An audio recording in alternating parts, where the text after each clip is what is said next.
2020 match தான் life கடைசி வரைக்கும் அடிச்சு நீ ஆடு மாமு என் மாமு.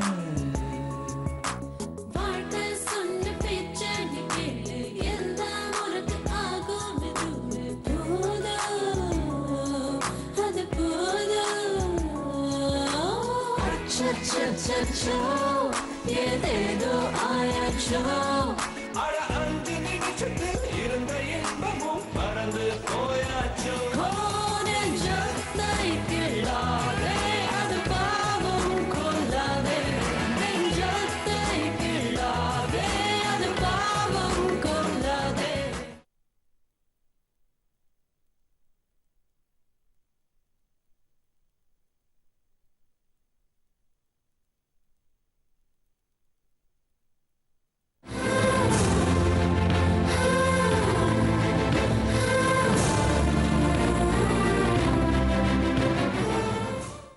இது இப்படியே விட்டா நாளைக்கு நம்ம வருத்தப்படுற அளவுக்கு ஆகிடும். இதுக்கெல்லாம் ஒரு ஃபுல் ஸ்டாப் வைக்கணும்.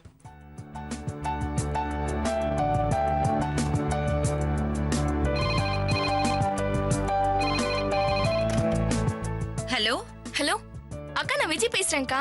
சொல்லு விஜி, வீட்ல இருந்து பணம் எடுத்துக்கிட்டியா? எடுத்துக்கிட்டேன்க்கா. அதை சொல்றதுக்கு தான் ஃபோன் பண்ணேன். உனக்கு எப்படி தேங்க்ஸ் சொல்றதுனே தெரியல. இந்த தடவை உனக்கு ரொம்ப கஷ்டத்தை கொடுத்துட்டுதான் ஷேகர் ரொம்ப வருத்தப்பட்டாரு. சாரிக்கா. ஏய், எனக்கு உங்களால எந்த பிரச்சனையும் இல்ல. இன்ஃபேக்ட் உங்க பிசினஸ்க்கு என்னால முடிஞ்ச ஹெல்ப் பண்ணிட்டு இருக்கேன். இத பாரு, இந்த தேங்க்ஸ் சாரி இதெல்லாம் சொல்றதை விட்டுட்டு இந்த நிமிஷத்துல இருந்து உங்க பிசினஸ நல்லா டெவலப் பண்ற வழியை பாருங்க. என்ன? தேங்க்ஸ்க்கா. சாரிக்கா. பாய். சரி, பாய்.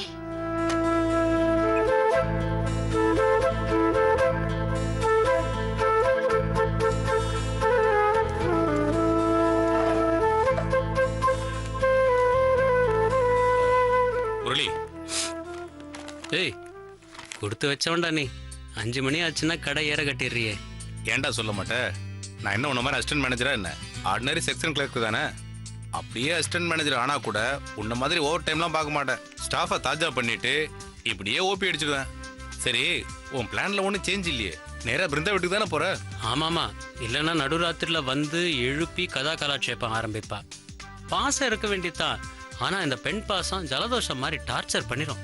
அதனால சேஃபா அவ வீட்டுக்கு போய் பேசி முடிச்சுட்டு வர்றது தான் கரெக்ட். நல்ல வேலை, நான் சிங்கிள் சைல்டுங்கிறதுனால அன்பும் இல்லை தொல்லையும் இல்லை. இந்த பைக்கு நீ பெட்ரோல்லாம் போட வேண்டாம், காலையில தான் டேங்க் ஃபில் பண்ணியிருக்கேன். டேய், நான் ஆட்டோல கூட போய்க்கிறேன்டா. உனக்கு சாட்டர்டே அதுவுமா வண்டி இல்லைன்னா எப்படி? டேய், நட்புக்காக செலவைக்கிற அளவுக்கு நான் ஒன்றும் பெரிய தியாகி இல்லடா. முக்கியமான வேலை இருந்தா சொல்லியிருப்பேனே. ஆக்சுவலா இன்னைக்கு அபியோட ஃப்ரெண்டு வீட்டில் ஃபங்க்ஷனு. நாங்க ஃபேமிலியா அங்க போறோம். ஐயா 12 மணி வரைக்கும் ஃப்ரீ தான். அதான் ராமநாதரோட ப்ரோக்ராம் ஃபிக்ஸ் பண்ணியாச்சு. இப்ப நேரா ஜெயபிரதா தியேட்டர் பக்கத்துல இருக்கிற பாருக்கு போய் சில்லுன்னு நல்ல பீரை குடிச்சுக்கிட்டு அப்படியே பரதநாட்டிய டான்ஸை பார்த்து ரசிச்சுக்கிட்டு திரும்பவும் பாருக்கு வந்து நல்ல திருப்தியா சாப்பிட்டுட்டு நேரா வீட்டுக்கு போக வேண்டியதான். ராமநாதன் டிராப் பண்றேன்னு இருக்கான். என்னது, பரதநாட்டியமா? நீங்க 2 பேரா? ஏன்டா என் காதுல பூ சுத்துறீங்க? ரெக்கார்ட் டான்ஸ் பார்க்க தானே போறீங்க? முரளி, என்ன சீப்பா ரெக்கார்ட் டான்ஸ் பார்க்க போறோங்கிற? Disco dance. நீயும் ஒரு நாள் வந்து அந்த டான்ஸை பார்த்தன்னு வச்சுக்க, சொர்க்கம் மதுவிலே சொக்கும் அழகிலே அப்படின்னு உனக்கே பாட தோணுப்பா. ஓ நல்லவனே, தயவு செஞ்சு நல்ல பட்டை கொள்ளாதரா. கிளம்பு. அது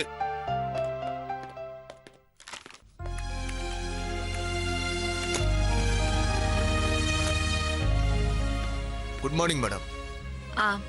முத்து சார், இன்னைக்கு எனக்கு வழக்கமா வர ஆட்டோ வரல.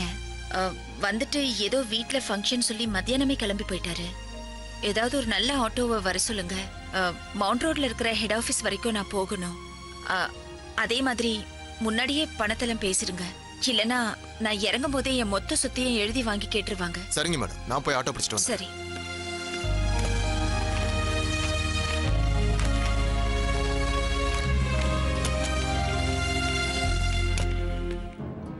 மேடம், வெளியில யாரோ கட்சி தலைவர் சீரியஸா இருக்காருன்னு ஹாஸ்பிட்டல்ல அட்மிட் பண்ணிருக்காங்களா? ஒரு வண்டி கூட ஓடல. 4-5 பஸ் கண்ணாடி உடைச்சிட்டாங்களா? இந்த ஏரியால ஒரு ஆட்டோ கூட ஓடல. எவ்வளவு பணம் கொடுக்கறதுனால வர மாட்டேங்கிறாங்க, பயப்படுறாங்க. அவங்க முடியாதுங்கிறாங்க மேடம். சரி, சிச்சுவேஷன் இம்ப்ரூவ் ஆகுற மாதிரி தெரிஞ்சா வந்து சொல்லுங்க. இப்பவே 5:30 ஆயிடுச்சு. 6:30க்குள்ள நான் அங்க இருந்தாகணும். சரி சரிங்க மேடம். நீங்க போய் Thank you, உங்க madam. வேலையை பாருங்க.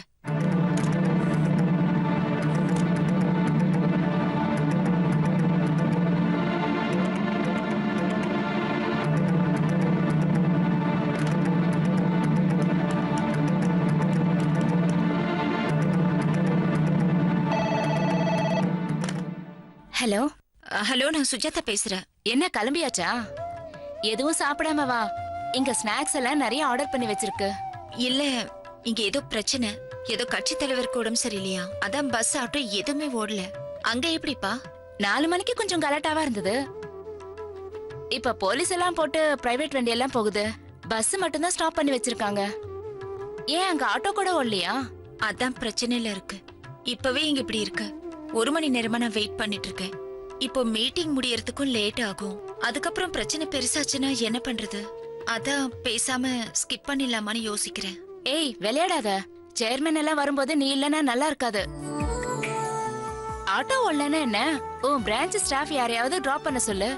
நைட்டு ப்ராப்ளம்னா இங்க ஏதாவது கார் அரேஞ்ச் பண்ணி போலாம். பட் மிஸ் பண்ணிடாத. எனக்கு இன்னொரு கால் வருது. நீ சீக்கிரம் கிளம்பி வர வழியை பாரு.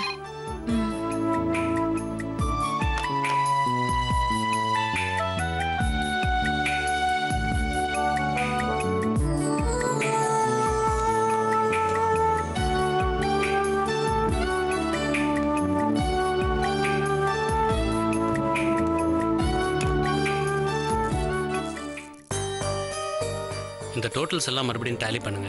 ஒரு தனி ஷீட்ல வந்து டேட் வாரியா எல்லாத்தையும் பிரிச்சு எனக்கு மறுபடியும் காமிங்க. ஓகே. பத்மாவை கேட்க முடியாது. ஹஸ்பண்டோட பைக்ல போறவங்க கேட்டா முரளியை தான் கேட்கணும். எப்படி கேட்கறது? என்னடா பெரிய தொந்தரவா போச்சேன்னு நினைச்சிட்டா நோ சாரின்னு சொல்லிட்டா இன்னும் அசிங்கமா போயிடுமே. வேற வழி இல்லை. நீங்க சொன்ன கரெக்ஷனை ஒர்க் அவுட் பண்ணிட்டு மண்டே உங்ககிட்ட சப்மிட் பண்ணிடுறேன் சார். ஓகே, அப்படியே ஓகே சார்.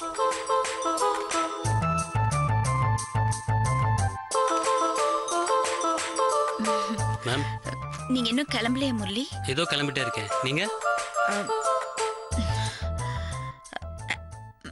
ஆக்சுவலி இன்னைக்கு ஹெட் ஆஃபீஸ்ல சிஇஓ சாரோடையும் சேர்மனோடையும் மீட்டிங் இருக்கு. எல்லா பிரான்ச் ஹெட்ஸையும் கம்பல்சரி வரணும்னு சொல்லியிருக்காங்க. அது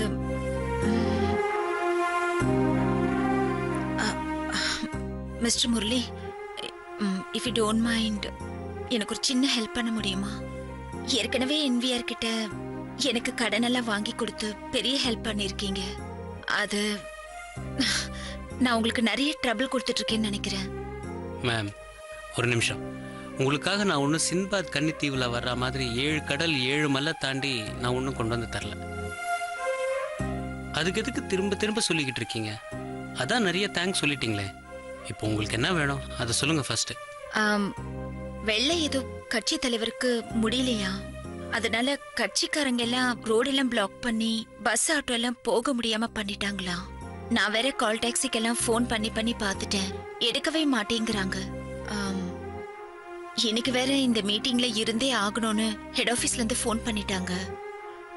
உங்களுக்கு வேற ஏதோ முக்கியமான வேலை இல்லைன்னா எனக்கு கொஞ்சம் ஹெட் ஆபீஸ் வரைக்கும் டிராப் பண்ணிடுறீங்களா? சாரி மேம், என்னால் முடியாது.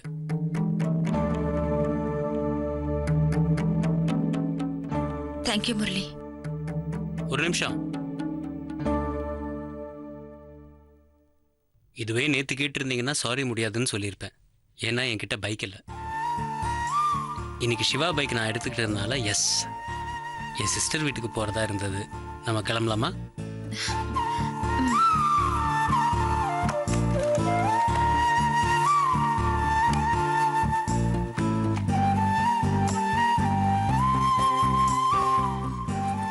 வாங்க.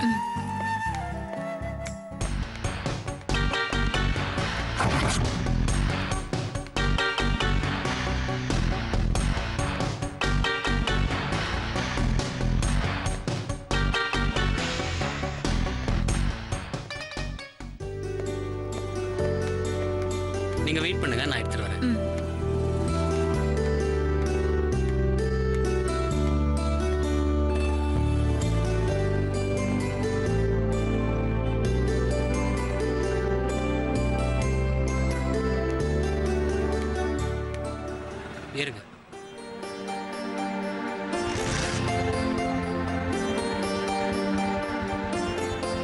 ஏறுங்க.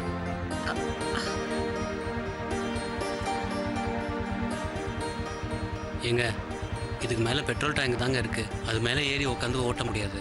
ஏறுங்க please.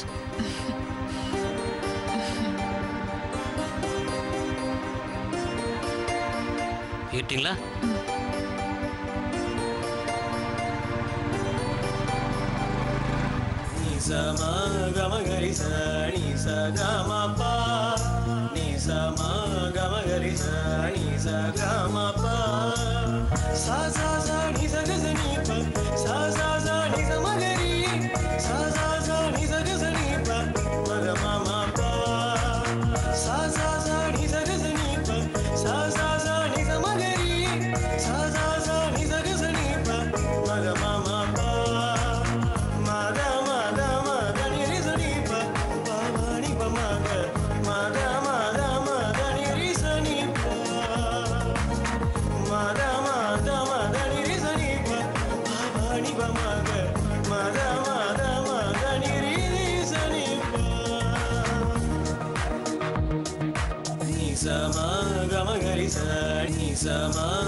Thanks a lot Murali.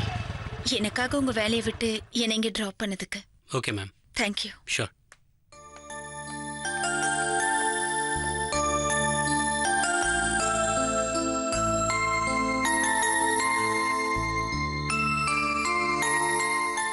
Hello அண்ணா, பிருந்தா பேசுறேன். உனக்காக ஸ்பெஷலா டின்னர் ப்ரிப்பேர் பண்ணிருக்கேன். பேங்க் தான் 7 மணிக்கெல்லாம் முடிஞ்சிரும்ல. அங்க இருந்து ஒரு 10-15 மினிட்ஸ்க்குள்ள வந்துடலாம்ல? வச்சுட்டுமா?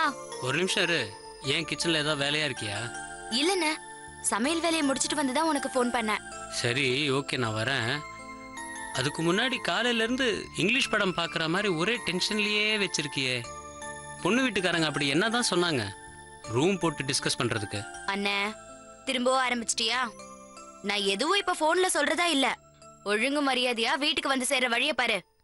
இப்படி ஒண்ணுமே தெரியாத மாதிரி இன்னசென்ட்டா கேட்டா நான் சொல்லிடுவேனா? அதுக்கு வேற ஆள பாரு. பிருந்தா, நான் சொல்றத கேளு. இப்ப நான் பேங்க்லயே இல்ல, ஹெட் ஆபீஸ்க்கு ஒரு வேலையா வந்திருக்கேன். சம்பந்தப்பட்டவங்க வர்ற வரைக்கும் வெட்டியா வெயிட் பண்ணிட்டு இருக்கேன். நீ ஃபோன் பண்ணலன்னாலும் நானே ஃபோன் பண்ணி கேட்கலான் இருந்தேன். ஷார்ட் அண்ட் ஸ்வீட்டா என்ன சொன்னாங்கங்கறத மட்டும் சொல்லு. சொல்றேன். ஆனா விஷயத்தை கேட்டதுக்கு அப்புறம் வேதாள முருங்கமர ஏறின கதையா வரமாட்டேன்னு சொல்லக்கூடாது என்ன? இல்ல உன்னை நம்ப முடியாது. எனக்கு நீ கண்டிப்பா வரேன்னு ப்ராமிஸ் பண்ண, அப்பதான் சொல்லுவேன். அதான் வர்றேன்னு சொல்றேன்ல, அப்புறம் என்ன சின்ன குழந்தை மாதிரி ப்ராமிஸ் எல்லாம் கேட்கற? இப்போ மட்டும் நீ சொல்லல, நான் வரவே மாட்டேன். அப்புறமா எந்த விஷயமா இருந்தாலும் எனக்கு கவலையே இல்லை.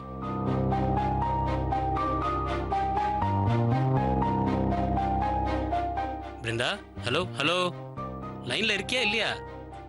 இருக்க அண்ணா, வர வர உன் கேரக்டரே சரியில்லை. அப்படி என்ன அவசரம்? இன்னும் 2 ஹவர்ஸ்ல வீட்டுக்கு வந்தா தெரிய போகுது. அதுக்கு போய் சரி சொல்லி தொலைக்கிறேன். கல்யாண சம்பந்தமா நீ சொன்ன எல்லா விஷயத்தையும் அவங்க கிட்ட சொன்ன. ஆனா அவங்க, எங்களுக்கு இருக்கிறது ஒரே பொண்ணு, அந்த பொண்ணோட கல்யாணத்தை நாங்க பெரிய அளவுல கிராண்டா பண்ணி பாக்குறதுல என்ன தப்பு? கோயில்ல வச்சு சிம்பிளா பண்ணா எங்க ரிலேஷன்ஸே ஏதாவது தப்பா பேசுவாங்க. அது நல்லா இருக்காது. அதனால கல்யாணத்தை ஊரே மெச்சுற மாதிரி கிராண்டா தான் பண்ணணும். அப்பதான் அவங்களுக்கும் கௌரவமா இருக்கும். அதனால அத மட்டும் வேண்டான்னு சொல்ல வேணான்னு உன்கிட்ட ரிக்வெஸ்ட் பண்ண சொன்னாங்க. என்கேஜ்மெண்ட் நீ சொன்ன மாதிரி சிம்பிளா பண்றதுக்கு அவங்கள ரொம்ப கன்வின்ஸ் பண்ண வேண்டியதா போச்சு. அத மட்டும் வர ஞாயிற்றுக்கிழமையா இல்ல அடுத்த ஞாயிற்றுக்கிழமையான்னு நாம டிசைட் பண்ணி சொல்லணும். அடுத்தது 4-5 முகூர்த்த தேதியும் குறிச்சு கொடுத்திருக்காங்க. அதுல ஏதாவது நாம ஒன்னு டிசைட் பண்ணி சொன்னா மண்டபம் ஃபிக்ஸ் பண்றதுக்கு வசதியா இருக்கும்னு சொல்ல சொன்னாங்க. அதெல்லாம் அவங்களே மண்டபம் அவைலபிலிட்டி எல்லாம் பார்த்து ஃபிக்ஸ் பண்ணிக்க சொல்லு. நம்மளால அவங்களுக்கு எந்த சிரமமும் வேணாம். என்கேஜ்மெண்ட் மட்டும் 3 மாப்பிள்ளைங்களையும் கேட்டு அவங்க ஊர்ல இருக்காங்களான்னு செக் பண்ணிக்கிட்டா போறோம். வேற ஒன்றும் முக்கியமா இல்லையே. இந்த வரதட்சணை, சீரு, மோரு இதெல்லாம் வேணான்னு ஸ்ட்ரிக்டா சொல்லிட்டேல்ல. அதெல்லாம் சொல்லிட்டேனா? அப்புறம்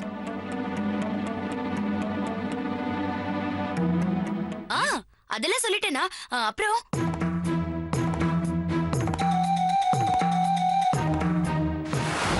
சந்தோஷமா நடக்க போற விஷயத்தை பத்தி பேசிட்டு இருக்கோம். கல்யாண பொண்ணு இல்லனா எப்படி? கூப்பிடுங்க. இத கூப்பிடுறேன். சுப்புலட்சுமி வீட்ல இல்ல.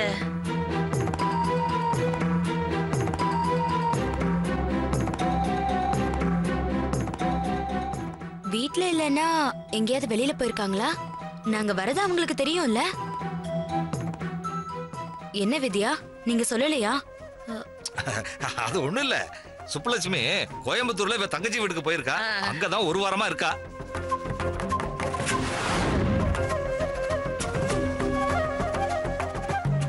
பிருந்தா, ஹலோ பிருந்தா. வேற எதுவும் இல்லையே? ஏதோ சொல்ல வந்த மாதிரி இருந்தது. இல்லண்ணே, வேற ஒண்ணும் முக்கியமான விஷயம் இல்ல.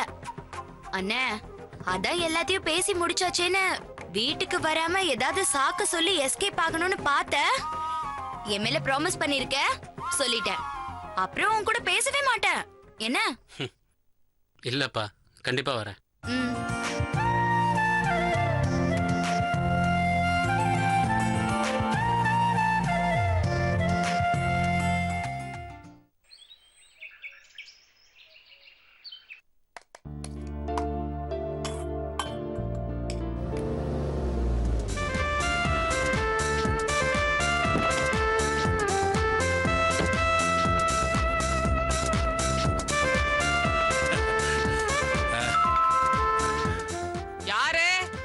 கதவை தர.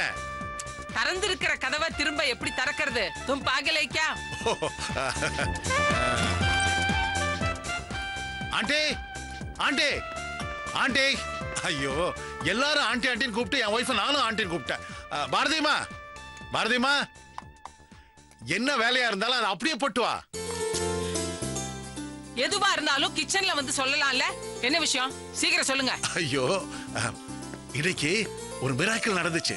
என் கண்ணாலே பார்த்தேன். நீ கேட்டா பயங்கர எக்ஸைட் ஆயிருவேன். இப்ப நீங்க சொல்றீங்களா இல்லனா என் வேலையை போய் பார்க்க போட்டுமா? இன்னைக்கு ரோட்ல சுஜாதாவையும் முரளியையும் ஒண்ணா வச்சு பார்த்தேன். இது ஒரு பெரிய விஷயமா? இதுல என்ன எக்ஸைட்மெண்ட் இருக்கு? இதுக்கு போய் இரு, எப்படி பார்த்தேன்? எப்படி பாத்தீங்க? 2 பேரும் ஒண்ணா பைக்ல.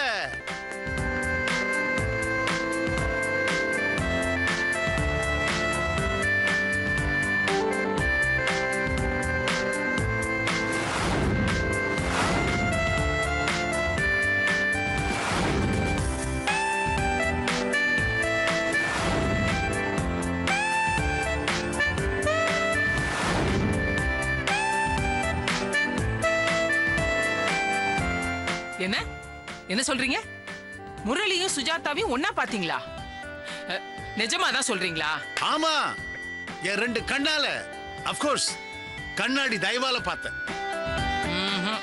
இல்ல, சான்ஸே இல்ல. நீங்க வேற யாரையோ பார்த்துட்டு வந்து உளறிக்கிட்டு இருக்கீங்க. சுஜாதாவது முரளி கூட போறதாவது. பாரதிமா, என்ன நம்பு. அதுவும் ரோட்ல கிராஸ் பண்ணும்போது நான் பார்க்கல. சிக்னல்ல ஆப்போசிட் சைடுல கண்ணெதிர்க்க 2 பேரையும் பார்த்தேன்.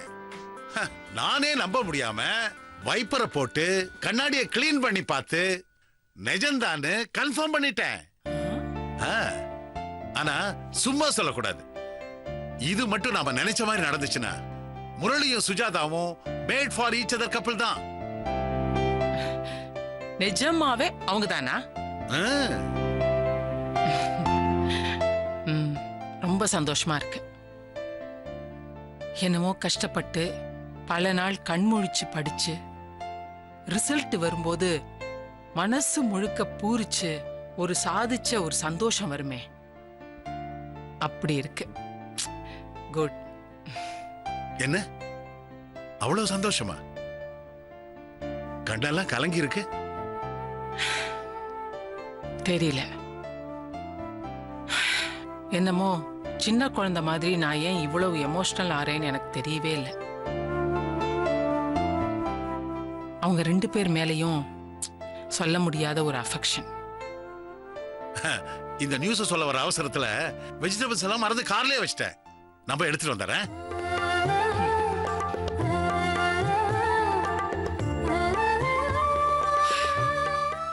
என் மனசுக்குள்ள ஏதாவது ஒண்ணு நினைச்சா அது கண்டிப்பா நடக்கும். எங்க இந்த விஷயத்துல நடக்காம போயிடுமோன்னு நினைச்சேன். இல்ல, கண்டிப்பா பூ பூக்கும். எஸ்.